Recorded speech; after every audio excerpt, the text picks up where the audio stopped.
और टीका दिया। गुमला के घाघरा में एक बार फिर कोरोना विस्फोट हुआ है। घाघरा सामुदायिक स्वास्थ्य केंद्र में आज 14 लोगों की कोरोना जांच की गई, जिनमें से 5 लोग पॉजिटिव पाए गए हैं। इनमें 2 स्वास्थ्यकर्मी, 2 स्कूली छात्र और 1 गर्भवती महिला शामिल है। जो छात्र कोरोना पॉजिटिव मिले हैं, इसमें से एक कस्तूरबा गांधी आवासीय स्कूल घाघरा की छात्रा है, लेकिन दुर्गा पूजा मनाने के लिए अपने घर आई थी। सभी मरीजों को सामुदायिक स्वास्थ्य केंद्र में क्वारंटीन किया गया है।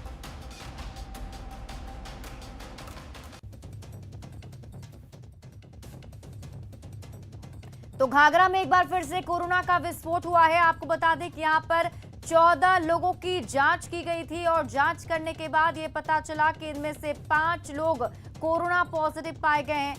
तो ये चिंता बढ़ाने वाली खबर, जिनमें 2 स्वास्थ्यकर्मी, 2 छात्र जो हैं वो पॉजिटिव पाए गए हैं। एक गर्भवती महिला के भी पॉजिटिव होने की खबर है। तो कहीं ना कहीं अभी भी सतर्क और सावधान रहने की जरूरत है हर किसी को। और न्यूज़ 18 भी आप लोगों से अपील करता है कि अभी भी कोविड प्रोटोकॉल का पालन करें, मास्क जरूर से जरूर लगाएं। अगर आप बाहर जाते हैं तो सोशल डिस्टेंसिंग का जरूर ही ख्याल रखें। झारखंड के मंत्री अब करोड़ों के बंगले में रहेंगे। कैबिनेट की बैठक में रांची स्मार्ट सिटी में मंत्रियों के बंगले बनाने को लेकर मंजूरी दे दी गई। मंत्रियों के बंगले में करीब 69 करोड़ 90 लाख रुपए खर्च आएंगे। कैबिनेट की बैठक में कुल 17 प्रस्तावों पर मुहर लगी।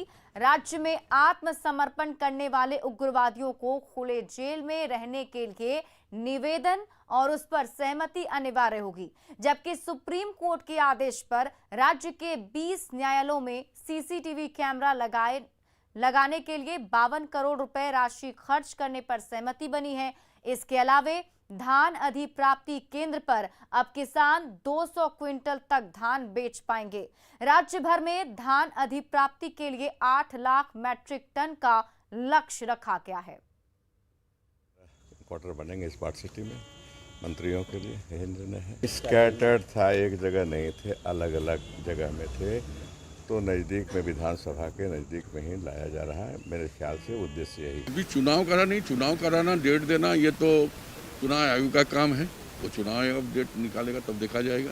अभी तो डेट निकल कर नहीं आया, इसीलिए जब तक वहाँ से डेट डिक्लेरेशन नहीं होता है तब तक तो काम करने का हमें छूट है।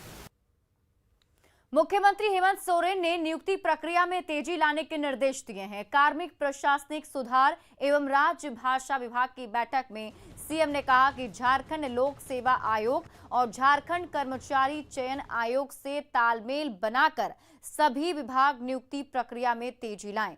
किसी भी विभाग की ओर से भर्तियों को लंबित नहीं रहने दिया जाए। राज्य सरकार की मंशा है कि ज्यादा से ज्यादा युवाओं को रोजगार मिले और नियुक्ति प्रक्रिया किसी भी स्तर पर लंबित ना रहे।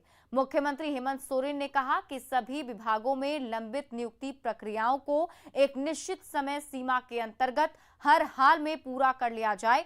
इसके लिए एक बेहतर प्लान बनाकर कार्य करें, जिससे तय समय में नियुक्ति प्रक्रिया को पूरा किया जा सके। मुख्यमंत्री ने 31 अक्टूबर तक नियुक्ति और सेवा शर्त नियमावली में विसंगतियों को भी दूर करने के निर्देश दिए हैं।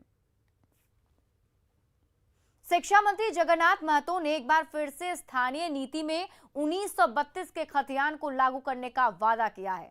बोकारो के लुक्साहडीह अलारको में जगन्नाथ महतो ने कई योजनाओं का शिलान्यास किया। वहीं इस दौरान आयोजित कार्यक्रम को संबोधित करते हुए उन्होंने कहा कि 1932 के खतियान के आधार पर ही राज्य में स्थानीय नीति बनाई जाएगी। वहीं उन्होंने कहा कि दिसंबर तक का बिजली बिल का टैक्स माफ कर दिया गया है। और 1932 झारखंड में लागू होगा। गणेश बाबू चिंता करने का बात नहीं।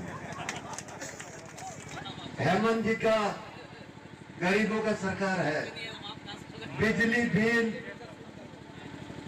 दिसंबर तक सूद माफ है, आप लोग माफ करा लें। और जो इनका एजेंडा था कि 100 यूनिट बिजली फ्री देंगे, वो भी प्रक्रिया शुरू है। रामगढ़ के रजरप्पा